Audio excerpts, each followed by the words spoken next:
चव्हाण शिरवाडकर उर्फ कुसुमाग्रज आपले महाराष्ट्राचे कविश्रेष्ठ यांचा जन्मदिन आहे। जो आपण त्यांच्या स्मृतीला अभिवादन देण्यासाठी मराठी भाषा गौरव दिन म्हणून साजरा करतो। कुसुमाग्रज हे महाराष्ट्रातील थोर कवी होते।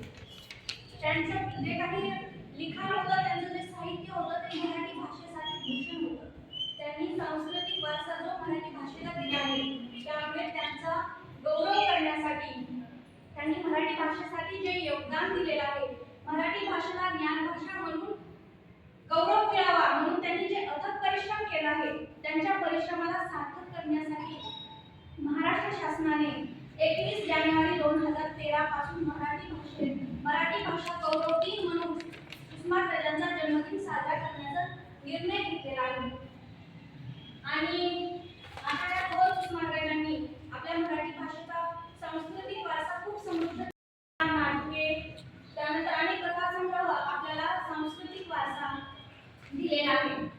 आपण त्यांच्यासारखा एवढा मोठा वारसा देऊ शकत नाही, परंतु आपण जी आपली मराठी भाषा आहे, ती मराठी भाषा सदोदित कायम आणि अशीच उंच ताठ मानेने ठेवण्याचा प्रयत्न केला पाहिजे। आपण जेवढ्या गर्वाने अभिमानाने सांगतो की मी एक मराठी माणूस आहे, तेवढ्याच अभिमानाने ताठ मानेने गर्वाने आपण मराठी बोललं पाहिजे।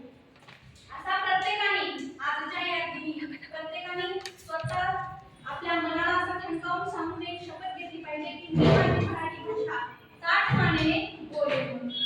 आणि आज या कविश्रेष्ठांना अभिवादन देण्यासाठी, त्यांची जयंती साजरी करण्यासाठी आमच्या महाविद्यालयाने कविता सादरीकरणाचा एक कार्यक्रम आयोजित केला आहे। सर्वप्रथम मी आमच्या महाविद्यालयाचा आभार मानते, कारण त्यांनी आजच्या या दिनी प्रत्येकामध्ये दडलेला एक कवी, माझ्यातला तर कवी, जो मी 10वी 12वी मध्ये असताना मी कविता करत होते, तेव्हाच्या त्या कविता मी ज्या बॅगमध्ये ठेवल्या होत्या त्या आज मी काढलेल्या आहेत।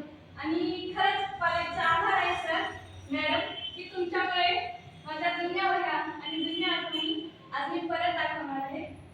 आणि ही कविता मी 8वीत असताना आम्हाला एक धडा होता स्वातंत्र्य सैनिक रक्त म्हणून, मग त्यावेळेस तो धडा झाल्यानंतर सरांनी सगळ्याला निबंध लिहायला सांगितलं होतं। आम्ही त्यावेळेस निबंध लिहिला होता, पण एक स्वातंत्र्य सैनिक, त्याचं आयुष्य किंवा सीमेवरचा एक सैनिक, त्याचं आयुष्य, त्याची कौटुंबिक परिस्थिती, त्याचं वैवाहिक जीवन काय असतं याविषयी सरांनी आम्हाला सांगितलं होतं। त्यावेळेस मी पहिल्यांदा एक कविता केली होती आणि तेव्हा त्या सरांनी ती कविता आमच्या पूर्ण शाळेमध्ये सुद्धा वाचून दाखवली होती।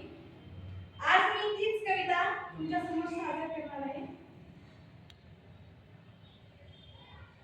ही कविता आहे एका स्वातंत्र्य नाही तर सीमेवर असणारा सैनिक आहे, त्याची पत्नी आपल्या पतीला निरोप देताना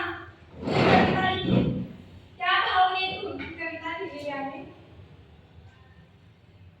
हृदयातले स्वप्न ठेवले हृदयात साठवून, निरोप देती पुन्हा नयनातील पाणी, रेशमाने बांधल्या आयुष्याच्या गाठी, जवान वीरवरा मानती तुझ जीवन साथी, कसे रोखू हे खारे पाणी, निरोप देती पुन्हा नयनातील पाणी, विसरूनी जा रक्ताची नाती, नसा नसात वाहू दे ती पवित्र माती, डोळ्यात आसवांची डोळ नका धुर, मराठी विलासे राखा तुम्ही शीर, परी हृदयात ठेवा प्रेमाची निशाणी, निरोप देती पुन्हा नयनातील पाणी।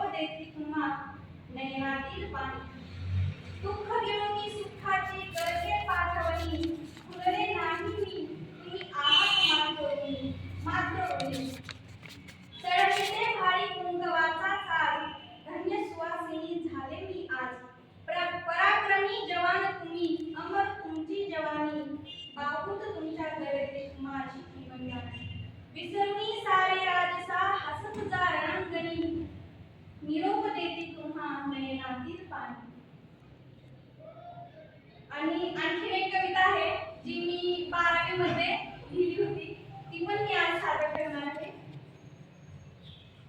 उंच शिखर चढताना अवघड पायवाट असते, काट्या खळग्यांची आडवाट असते.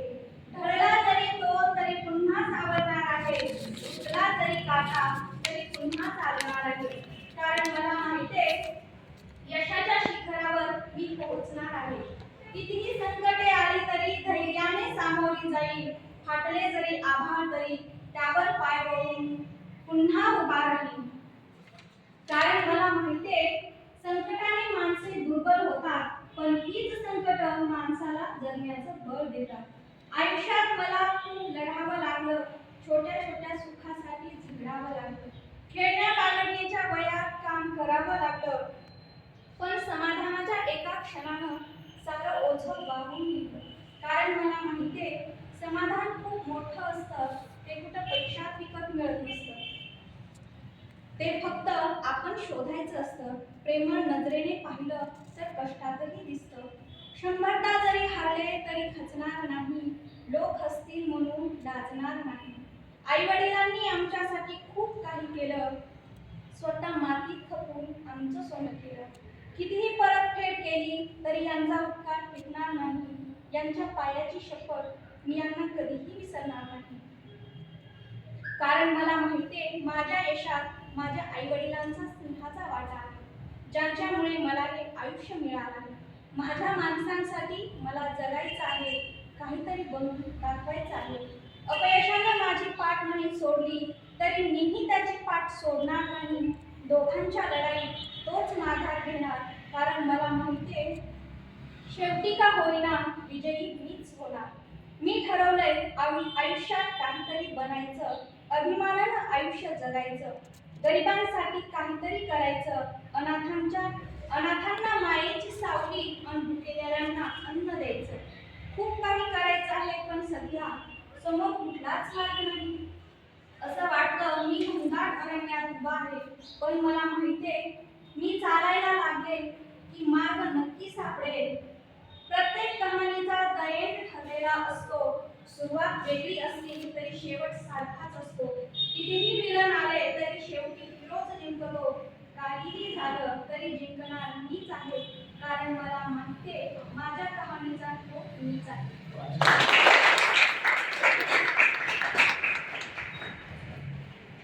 आता बऱ्याच कविता आहेत, पण मी वाचून दाखवणार नाही. अंकुश मागले यांची एक कविता जी माझ्या शाळेमध्ये असताना मला 8वीच्या वर्गात असताना सरांनी त्यांच्या वेळेस ती कविता होती, त्यांना ती खूप आवडत होती आणि त्या कवितेनं मला सुद्धा नेहमी प्रोत्साहन मिळत होतं. ती माझी आवडती कविता आहे आणि आज अंकुश मागले यांना त्यांच्या स्मृतींना अभिवादन म्हणून मी त्यांची एक शेवटची कविता सादर करणार आहे. ओळखलं का सर मला पावसात आला कोणी, कपडे होते कर्तमलेले, केदार लगी पाणी. क्षणभर बसला नंतर हसला, बोलला बत्ती पाहून. गंगा माई आली पाहुणी, गेली घरट्यात राहून. माहेर वाशी पोरीसारखी चार भिंतीत नाचली, मोकळ्या हाती जाईल कशी बायको मात्र वाचली. भिंत खचली, चूल विजली, होते नव्हते गेले, प्रसाद म्हणून पाहुण्यांमध्ये पाणी तेवढे ठेवले. कारभारीला घेऊन संगे सर आता लढतो आहे, पडकी भिंत बांधतो आहे, चिखल गाळ काढतो आहे. खिशाकडे हात जातात, हसत हसत उठला, पैसे नको सर, जरा एकटेपणा वाटला. मोडून पडला संसार तरी मोडला नाही कणा, मोडून पडला संसार तरी मोडला नाही कणा. पाठीवरती हात ठेवून